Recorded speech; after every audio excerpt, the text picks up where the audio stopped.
Varsity প্রিপারেশনে Dhaka বিশ্ববিদ্যালয়ের পরে 90% স্টুডেন্টের মেন টার্গেট থাকে রাজশাহী বিশ্ববিদ্যালয়। থাকবে না কেন? তুমি যদি একবার রাবির ক্যাম্পাসে আসো তবে তুমি রাবির সৌন্দর্যে মুগ্ধ হতে বাধ্য। সো অধিকাংশ স্টুডেন্টেরই ফার্স্ট প্রায়োরিটি থাকে রাজশাহী বিশ্ববিদ্যালয়, তাই এখানে কম্পিটিশানও অনেক বেশি। আবার যেহেতু সেকেন্ড টাইমও আছে, তাই তুমি যদি রাবিতে চান্স পাইতে চাও তবে তোমার রাবির ওই নির্দিষ্ট প্যাটার্ন অনুযায়ী প্রিপারেশন নিতে হবে। তুমি যদি একটু রাবির প্রশ্ন ব্যাংকটা খুলে দেখতে পারবা রাবির প্রশ্ন প্যাটার্নের সঙ্গে অন্য কোনো ভার্সিটির প্রশ্ন প্যাটার্ন কখনোই মিলে না। তাদের প্রশ্নে বিশাল বিশাল হ্যান্ড ক্যালকুলেশন আছে, বেশ বড় বড় ম্যাথ আসে এবং কেমিস্ট্রি এবং ম্যাথের জন্য দেখবা বিশেষ বিশেষ জায়গা থেকে প্রশ্নগুলো আসে। সো তুমি যদি রাজশাহী বিশ্ববিদ্যালয়ে চান্স পাইতে চাও বা টপ করতে চাও তাহলে মাস্ট বি তোমার রাবির এই প্যাটার্নটা আগে বুঝতে হবে এবং সেই অনুযায়ী নিজেকে প্রিপেয়ার করতে হবে, নাহলে কোনোভাবেই তুমি রাজশাহী বিশ্ববিদ্যালয়ে ভালো করতে পারবা না। আর মূলত যাদের জিপিএ কম, যারা মেডিকেল প্রিপারেশন নিচ্ছিল বা যাদের ম্যাথে অবস্থা খুবই খারাপ বা যাদের বায়োলজিতে অবস্থা খুবই খারাপ, তাদের জন্য রাজশাহী বিশ্ববিদ্যালয় বেস্ট অপরচুনিটি। এই ধরনের সুযোগ তুমি কোথাও পাবা না। সো যাদের এইরকম ম্যাথ বা বায়োলজিতে দুর্বলতা আছে বা যারা মেডিকেল প্রিপারেশন নিচ্ছিল, তাদের কোনোভাবে যাতে রাজশাহী বিশ্ববিদ্যালয় একটা সিট মিস না যায় এইটা তোমার ইনশিওর করতে হবে। এখনও অনেক টাইম আছে। এই টাইমটাতে তুমি যদি সঠিক অ্যাপ্রোচ এবং স্ট্র্যাটেজি অনুযায়ী প্রিপারেশন নিতে পারো তাহলে রাজশাহী বিশ্ববিদ্যালয় খুব সহজেই একটা সিট কনফার্ম করতে পারবা। এবং আমি নিজেই রাজশাহী বিশ্ববিদ্যালয়ের জন্য কোনো প্রিপারেশন না নেওয়ার পরেও রাজশাহী বিশ্ববিদ্যালয় অনেক ভালো করছিল। সো আমার নিজস্ব এই স্ট্র্যাটেজি এবং তুমি রাজশাহী বিশ্ববিদ্যালয়ে ভালো করার জন্য এই লাস্ট মুহূর্তে এসে কীভাবে প্রিপারেশন নিবা, কই থেকে পড়বা, কী পড়বা, সব কিছু তোমাকে ডিটেলসে এক্সপ্লেইন করব। সো লাস্ট 5 মিনিট ভাইয়া তোমাকে যা বলে একটু মনোযোগ সহকারে শুনবা এবং সেটা যদি মেনে চলতে পারো ইনশাল্লাহ চান্সই না টপও করতে পারবা। সো চলো আমরা কথা না বাড়িয়ে শুরু করি। প্রথমে আসি রাবির মানবন্টনে। এদের মানবন্টনটা একটু ভিন্ন, যে সকল ভার্সিটিতে 100টা কোশ্চেন দাগানোর প্রয়োজন হইলেও রাবিতে আমাদের টোটাল 80টা কোশ্চেন দাগাইতে হয়। 80টা কোশ্চেন দাগাইতে হয়। এই 80 কোশ্চেনের উপর মার্ক থাকে 100, মানে পার এমসিকিউতে 1.25 করে। বুঝছো? 80টা এমসিকিউ, পার এমসিকিউতে 1.25, টোটাল 100 মার্ক। সো এই 100 মার্কের মধ্যে তুমি যদি মোটামুটি 60 থেকে 65% মার্ক উঠাইতে পারো তাহলে রাবিতে একটা সিট মাস্ট বি পাবা। সো চলো, তারপরে তুমি ফিজিক্সে টোটাল থাকে 25টা কোশ্চিন, কেমিস্ট্রিতে থাকে 25টা, এই 50 এবং তোমার আইসিটিতে 5টা। কথা হলো এই 55টা কোশ্চেনে তোমাকে অ্যান্সার করতে হবে, মাস্ট বি করতে হবে। এরপরে তোমার কাছে রাজশাহী বিশ্ববিদ্যালয় বেস্ট বড় একটা সুযোগ করে দিচ্ছে। যাদের বায়োলজি কিছু পড়া নেই, বায়োলজি বাদ দিয়ে ম্যাথ সুন্দর করে দাগায় ফেলো। যাদের ম্যাথের অবস্থা খারাপ, মেডিকেল প্রিপারেশন নিছিলাম, ম্যাথের জন্য অন্য ভার্সিটি যে এগ্রি বা জাহাঙ্গীরনগর বা ঢাবি মিশে যাচ্ছে, তারা চাইলে এখানে ম্যাথ বাদ দিয়ে জাস্ট বায়োলজি দাগাইতে পারো। এরকম সুযোগ তুমি অন্য কোথাও পাবা না, যেখানে রাজশাহী বিশ্ববিদ্যালয় তুমি পাচ্ছা। আরেকটা বিষয় যে ঢাকা ভার্সিটি বা জিএসটি বা অন্য বিশ্ববিদ্যালয়ের জন্য তারা 4 সাবজেক্টকে বাদ দিয়ে বাংলা বা ইংলিশ দাগানোর অপশান রাখে, কিন্তু এইখানে তোমার 4 সাবজেক্ট বা মেন সাবজেক্ট বলে কিচ্ছু নাই। তুমি যেইটাকে ইচ্ছা সেইটাকে বাদ দিতে পারবা। হোক তোমার ম্যাথ যদি মেইন হয় তারপরে ম্যাথকে বাদ দিয়ে জাস্ট বায়োলজি লাগাইতে পারবা। মেইন 4-এ কিচ্ছু যায় আসে না। তুমি ম্যাথ বা বায়োলজির মধ্যে যে কোনো একটাকে চাইলে বাদ দিতে পারবা। এবং তোমার প্রিপারেশন যদি ম্যাথ বায়োলজি দুইটাতেই ভালো থাকে তাহলে তুমি তো দুইটা দাগাইতে পারতেছো, তাই না? সো এখানে ম্যাথ বা বায়োলজি তুমি যে কোনো একটা বাদ দিতে পারবা নিজের ইচ্ছা মতো। 4 বা মেইন এখানে ডিপেন্ড করতেছে না। সো এটা সবচেয়ে বড় সুযোগ। আর যাদের ম্যাথ বায়োলজি দুইটাতেই প্রিপারেশন ভালো আছে তারা দুইটাই দাগাবা। তারা যদি দুইটাই দাগাও তবে ম্যাথ থাকে 13টা, বায়োলজি থাকে 12টা, এই 25টা। আর যে শুধু ম্যাথ দাগাবা তার 25, যে বায়োলজি দাগাবা তার বায়োলজিতে 25। এই টোটাল 80টা কোশ্চেন, 80টা কোশ্চেনে থাকবে 100 মার্ক। রাজশাহী বিশ্ববিদ্যালয়ে তোমাকে ফার্স্ট অফ অল যে একটা স্ট্র্যাটেজি মাস্ট বি ফলো করতে হবে, সেইটা রাজশাহী বিশ্ববিদ্যালয়ে এই 80টা কোশ্চেনের মধ্যে তোমাকে মিনিমাম টার্গেট রাখতে হবে 75+ দাগানোর জন্য। 75+ দাগানোর জন্য মিনিমাম টার্গেট রাখতে হবে। কেন বলতেছি? কারণ একটা এমসিকিউতে 1.25 করে মার্ক এবং তোমার মাইনাস মার্কিংটা কত? 0.25।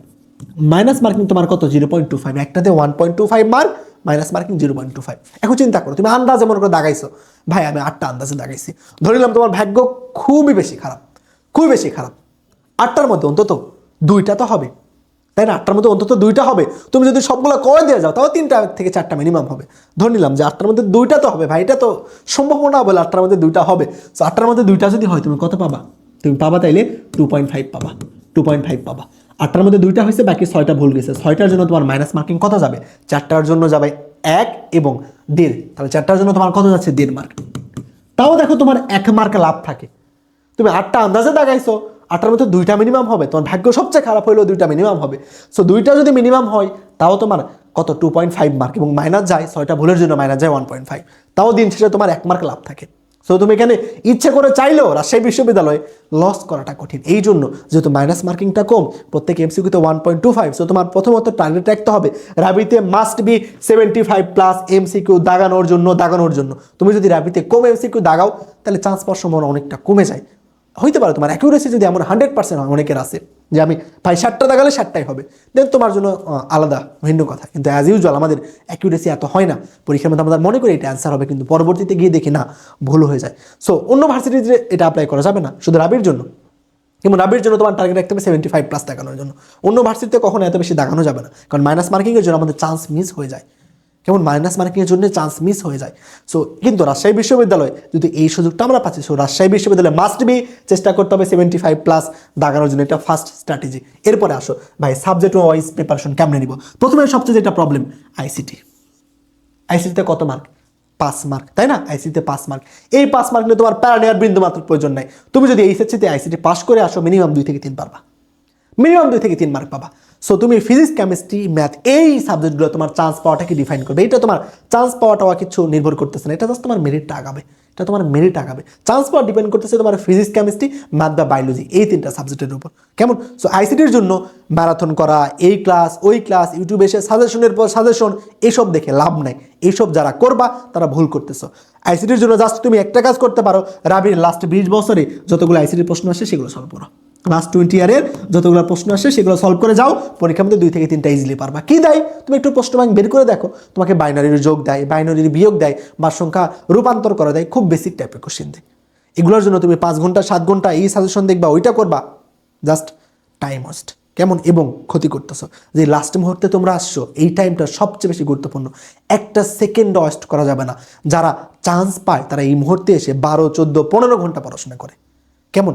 সো যদি চান্স পাইতে চাও, ইউটিউব, ফেসবুকে গিয়ে গাইডলাইন, মোটিভেশন এসব নিয়ে বাদ দাও। গাইডলাইন, মোটিভেশন দিয়ে চান্স পাওয়া যায় না। তুমি এখন আমার ভিডিও দেখতেছো, এরপর আরো 100টা ভাইয়ের গাইডলাইন দেখবা, দিন শেষে অনেক মোটিভেশন নিবা, অনেক গাইডলাইন নিবা, নিয়ে ব্রেন লোড করে দিন শেষে রাত্রিবেলা সুন্দর করে ঘুমাই যাবা, চিন্তা করবা কালকে থেকে কোপাই দিব। এই জীবনে তোমার লাইফ আর কাল কখনোই আসবে না। এই আবার ফেসবুক, ইউটিউবে গাইডলাইন নিবা, শর্টকাটে কেমনে চান্স পাওয়া যায় সাজেশন খুঁজবা। সাজেশন শর্টকাট দিয়ে চান্স পাওয়া যায় না। এতগুলা পরীক্ষা দেওয়ার পরে তোমার যদি শিক্ষা না হয়ে থাকে, তোমার শিক্ষা জীবনেও হবে না। অলরেডি বেশিরভাগ অ্যাডমিশন শেষ, সব পরীক্ষা অধিকাংশের হয়তো বা খারাপ হয়েছে, কোথাও দেখতেছো নিজের সার্চ লিস্টে, মেরিট লিস্টে নিজের নাম খুঁজে পাচ্ছ না। তারপর যদি শিক্ষা না হয়, জাস্ট দিনের পর দিন ফেসবুক, ইউটিউব, সোশ্যাল মিডিয়া নিয়ে পড়ে থাকো, তাহলে পরবর্তী এক্সামেও এমন বাস্তবতাই তোমার দেখতে হবে। এখনও টাইম আছে, এখান থেকে শিক্ষা নাও। যে তুমি ঢাবির এক্সাম, জাবির এক্সাম বা কৃষির এক্সাম তোমার কিসের জন্য খারাপ হইলো, ওইখান থেকে শিক্ষা নিয়ে যেই ভুলগুলা করছো সেই ভুলগুলোকে এই কয়েকদিনের মধ্যে শুধরাই ফেলো যদি চান্স পাইতে চাও। নাহলে এখনও হয়তো বা অনেকে বুঝতেছো না, বা অনেকেই অলরেডি হতাশ হয়ে গেছো যে তুমি মেরিট লিস্টে নিজের নাম খুঁজে না পাওয়ার বেদনা তুমি কখনো কাউকে বোঝাইতে পারবা না। কোথাও চান্স পাও নাই, অনেকের আব্বু আম্মু এখন থেকে সাপোর্ট করা হয়তো বা ছেড়ে দিবে। আব্বু আম্মুকে হয়তো অনেক সময় পাশে পাবা না, আত্মীয় স্বজন, ফ্রেন্ড, তোমার সবচেয়ে কাছের বন্ধুরা তোমাকে কথা শোনাবে, আর আত্মীয় স্বজনের কথা তো বাদই দাও।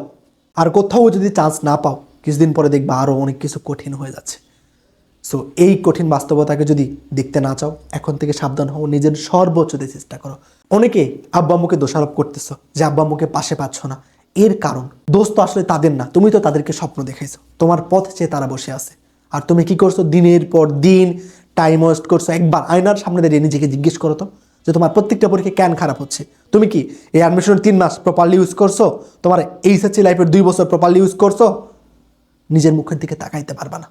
কেমন? তুমি তোমার টাইম ওয়েস্ট করছো, যার জন্য আজকে এই রেজাল্ট দেখতে হচ্ছে। সেখান থেকে যদি শিক্ষা নিতে না পারো, এখন এরকম পরিমাণে টাইম আছে ঘুরে দাঁড়ানোর জন্য। আব্বা আম্মু তোমার থেকে খুব বেশি কিছু চায় না, তারা শুধু চায় তুমি একটা ভালো ভার্সিটিতে পড়বা। তারা শুধু গর্ব করে বলবে আমার ছেলে বা আমার মেয়েটা রাবিতে পড়ে, সাস্টে পড়ে, এগ্রিতে পড়ে। যারা জাস্ট এইটাই চায়, একটু গর্ব করে বলবে আমার ছেলে বা আমার মেয়ে এইখানে পড়ে। তারা এটা চায় না তোমার থেকে কোটি কোটি টাকা চায় না, তারা যে তুমি ভালো জায়গায় পড়ে ইনকাম করে তাদের দিবা, তারা এটা চায় না। তারা এটা চায় তুমি ভালো করো, তোমাকে একটু তারা গর্ব করবে, এইটুকু। সো তাদের এই চাওয়াটা খুব বেশি না। কেমন? সো তোমার আব্বু আম্মু তোমার পথে চেয়ে বসে আছে এবং জীবনটা তোমার নিজের। সো এখান থেকে শিক্ষা নাও, এখনো মোর দেন এনাফ টাইম আছে, নিজের সর্বোচ্চ দিয়ে চেষ্টা করো। এখন থেকে জেদ তৈরি করো যে আমার হাতে যদি 3 দিন 4 দিন যেই কদিন থাক না কেন, এই কদিন নিজের সর্বোচ্চ দিয়ে পড়বো, রাবিতে যে কোনো মূলে একটা সিট কনফার্ম করে তারপর ছাড়বো। নিজের মধ্যে জেদ তৈরি করো, প্রত্যেক দিন 12, 14, 16 ঘন্টা যতক্ষণ পারো পড়ার চেষ্টা করো, কেমন? এবং কোনো ভুল স্টেপ কেউ নিও না।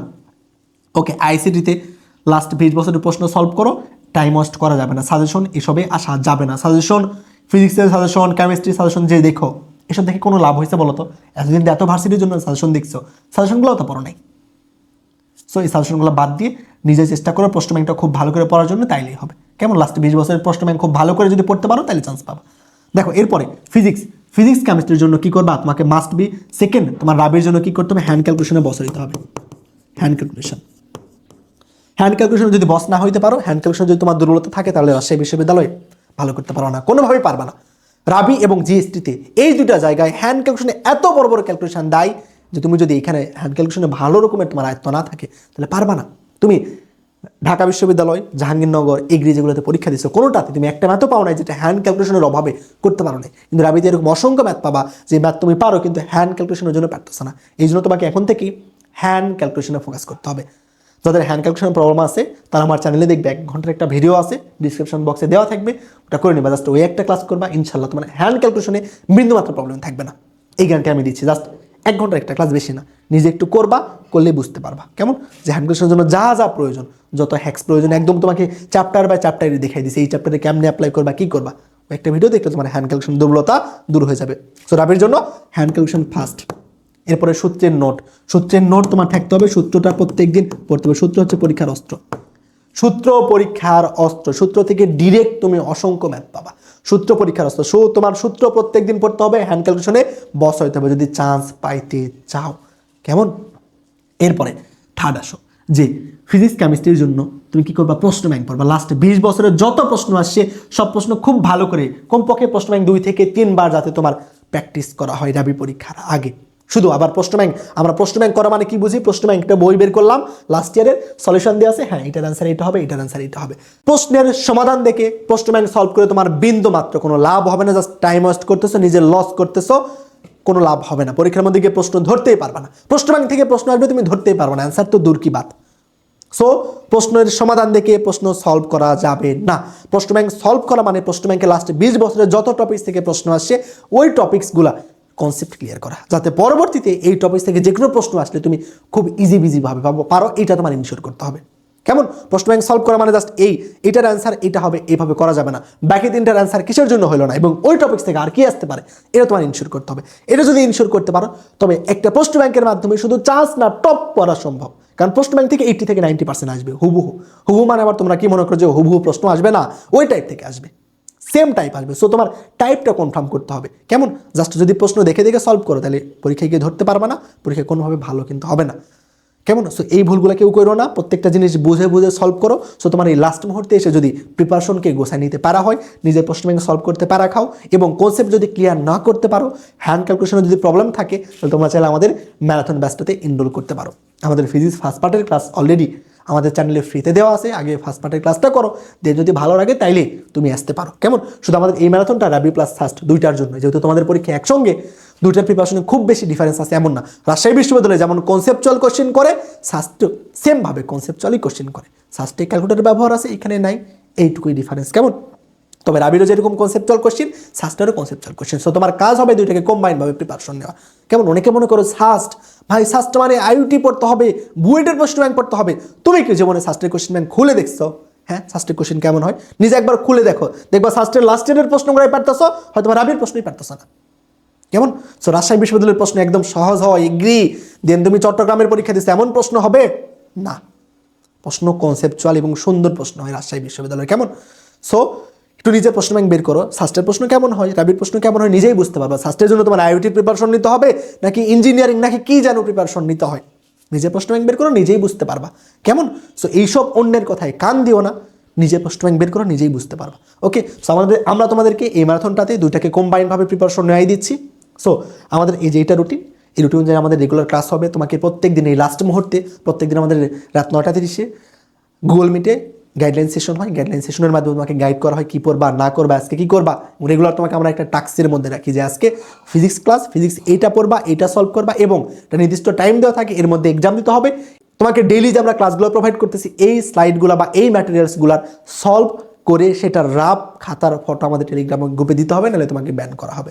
সো যারা এই লাস্ট মুহূর্তে এসে নিজের সর্বোচ্চ দিয়ে এই কঠোরতা মেনে চলে পড়াশোনা করতে পারবা, তারা আমাদের কোর্সটা এনরোল করতে পারো। কোর্সটা এনরোল করার জন্য দেখবা ডিসক্রিপশন বক্সে হোয়াটসঅ্যাপ নাম্বার দেওয়া থাকবে। এই হোয়াটসঅ্যাপ নাম্বারে মেসেজ দিবা যে ভাই কেমনে কোর্স এনরোল করবে, তাইলেই তোমাকে বলে দেওয়া হবে। অথবা তুমি ডিরেক্ট গুগলে গিয়ে physicsmaniaciam.com লিখে আমাদের ওয়েবসাইট থেকেও কিনতে পারো। কেমন? এই নাম্বারে হোয়াটসঅ্যাপে মেসেজ দিবা, তাহলে তোমাকে কোর্স কিনতে সাহায্য করা হবে। ওকে, যারা প্রিপারেশন গোছায় নিতে পারতেছো না তাদের জন্য। আর তোমার যদি প্রিপারেশন খুব ভালো থাকে, লাস্ট মুহূর্তে এসে জাস্ট প্রশ্ন ব্যাংক রিভিশন করো, তাইলে হয়ে যাবে। আর প্রিপারেশন যতদিন অনেক কিছু পড়ছি ভাই, কিন্তু এলোমেলো ভাবে গোছাইতে পারতেছি না, লাস্ট মুহূর্তে এসে কেমনে কি পড়বো না পড়বো বুঝতে পারতেছি না, তাদের জন্য এটা হেল্পফুল হবে, অনেক বেশি হেল্পফুল হবে। কেমন? আর তোমার যদি প্রিপারেশন ভালো থাকে, ওয়েলকাম, তুমি জাস্ট প্রশ্ন ব্যাংক খুব ভালো করে সলভ করো, তাইলেই হবে। ওকে, আমরা কি করাইছি ক্লাসগুলোতে? লাস্ট 20 বছরের যত প্রশ্ন আসছে প্রত্যেকটা প্রশ্ন বেসিক থেকে সলভ করাই দিছি, এবং ওই টপিক থেকে আর যা যা হইতে পারে সেই কনসেপ্টটা ক্লিয়ার করে দিছি। সো ক্লাসটা যা পড়াইছি এর বাইরে প্রশ্ন আসবে না, এখান থেকে 80 থেকে 90% কমন তুমি পাবা। এবং আমাদের ম্যারাথন থেকে যে কমন আসে তার প্রমাণ কিন্তু অলরেডি আমাদের চ্যানেলে আসে, দেখবা প্রত্যেকটা ভার্সিটির জন্য আমাদের ম্যারাথন ছিল, এবং সেখান থেকে যে কমন আসছে স্লাইড সহ ভিডিও সহ প্রমাণ আছে। ওকে, দেখো বারবার আমি তোমাদের এটা সাবধান করি, কমনের পেছনে না ছুটে তুমি কনসেপ্টের পেছনে ছোট, ইনশাল্লাহ চান্স পাবা। তাহলে ফিজিক্স কেমিস্ট্রি ম্যাথের জন্য লাস্ট 20 বছরে যা যা প্রশ্ন আছে প্রত্যেকটা প্রশ্ন সলভ না দেখে নিজে নিজে সলভ করতে হবে, এবং বুঝে বুঝে করতে হবে। এই প্রশ্ন এইটা হয় এমন না, প্রশ্নের যেটা অ্যান্সার হচ্ছে ওটা তো জানতে হবে, বাকি তিনটা কেন হচ্ছে না এটাও তোমার জানতে হবে। ওই বাকি তিনটা পরের 3 বছরে যে কোনো একবার প্রশ্ন আসবে, এটা তুমি শিওর থাকতে পারো। ওকে, এরপরে ম্যাথ বায়ো। এখানে অনেকে এসে ভুল করো যে ভাই, অনেকে মনে করে ভাই ম্যাথ প্লাস বায়ো যদি না দেখায় তাহলে তো ইঞ্জিনিয়ারিং সাবজেক্ট পাবো না। তোমার ম্যাথের অবস্থা খারাপ, 15টার মধ্যে তুমি 10টা 4-5টা পারবা কিনা তার কোনো গ্যারান্টি নাই। তুমি চিন্তা করতেছো যে ট্রিপল সিএসসি পাবা কিনা, সবচেয়ে বড় রং ডিসিশন। আগে একটা সিট কনফার্ম করো, দেন পরে তুমি ডিপার্টমেন্ট নিয়ে চিন্তা করো। আগে একটা সিট কনফার্ম করো, কেমন? সবার জন্য। সো ম্যাথ দাগাবা কি দাগাবা না, বা বায়োলজি দাগাবা কি দাগাবা না, এটা তোমার ডিসিশন। আগে একটা সিট কনফার্ম করো, দেন তুমি ডিপার্টমেন্টের চিন্তা করো। এমন হলো ম্যাথ দাগাইতে গিয়ে তুমি 13টার মধ্যে 2-3টা পারো, তাহলে তো চান্সই পাবা না, তো ডিপার্টমেন্ট তো পরের কথা। সো আগে একটা সিট কনফার্ম করো, দেন তুমি পরে ডিপার্টমেন্ট নিয়ে চিন্তা করো। কেমন? আর এখানে অনেকেই তাও বুঝো না যে ভাই আমি কোনটা দাগাবো। তুমি যদি এখন মডেল টেস্ট দিয়ে বুঝতে পারো ম্যাথে 60%-এর নিচে বা 50%-এর নিচে মার্ক পাচ্ছ, ম্যাথে 50%-এর নিচে মার্ক পাচ্ছ, তাহলে তোমার ম্যাথ দাগানো উচিত হবে না। সেমভাবে বায়োলজির জন্য কেমন, তোমার যেটা স্ট্রং পয়েন্ট তুমি সেটা দাগাও। যদি রাবিতে সুযোগ দিচ্ছে, এই সুযোগটা কাজে লাগাও। এই সুযোগটা যদি একবার হাতছাড়া করো, অন্য কোনো ভার্সিটিতে কিন্তু পাচ্ছ না। কেমন?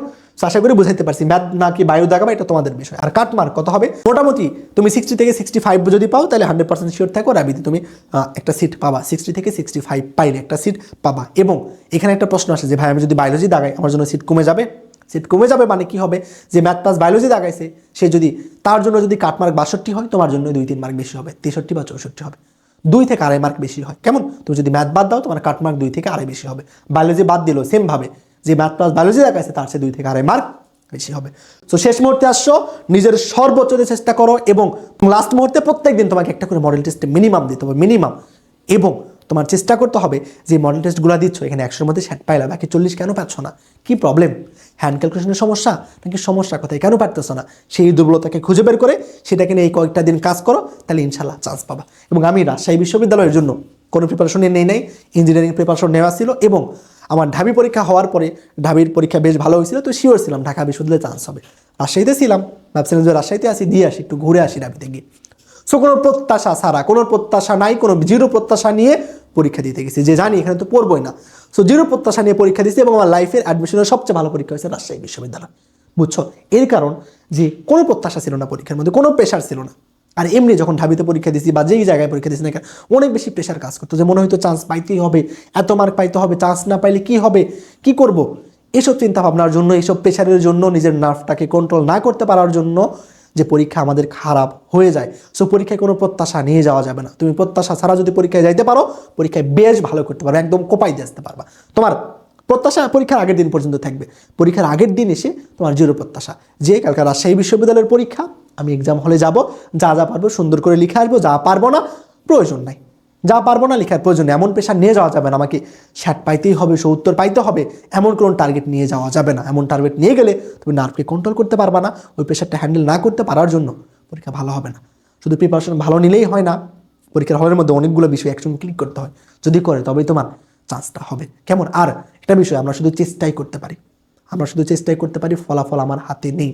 তোমার ভাগ্যে যদি রাবিতে চান্স না পাওয়া লেখা থাকে, তুমি যাই করো না কেন, তোমাকে কোশ্চিনও যদি দিয়ে দেওয়া হয়, তাও তুমি চান্স পাওয়া সম্ভব হবে না। কেমন? সো আমরা যেটা করতে পারি, আমরা শুধু চেষ্টাই করতে পারি। আল্লাহর উপর বিশ্বাস রাখো, তিনি কারোর প্রতি অবিচার করে না। তুমি যদি পরিশ্রম করো, তোমার পরিশ্রমগুলো কখনোই বৃথা যাবে না, কখনোই বৃথা যাবে না। তোমার জন্য যেটা বেস্ট প্লেস সেটাই তুমি পাবা। তবে পরীক্ষা পরে গিয়ে যাতে আফসোস না করতে হয় যে ইস আরেকটু যদি চেষ্টা করতাম তাহলে হয়ে যাইতো।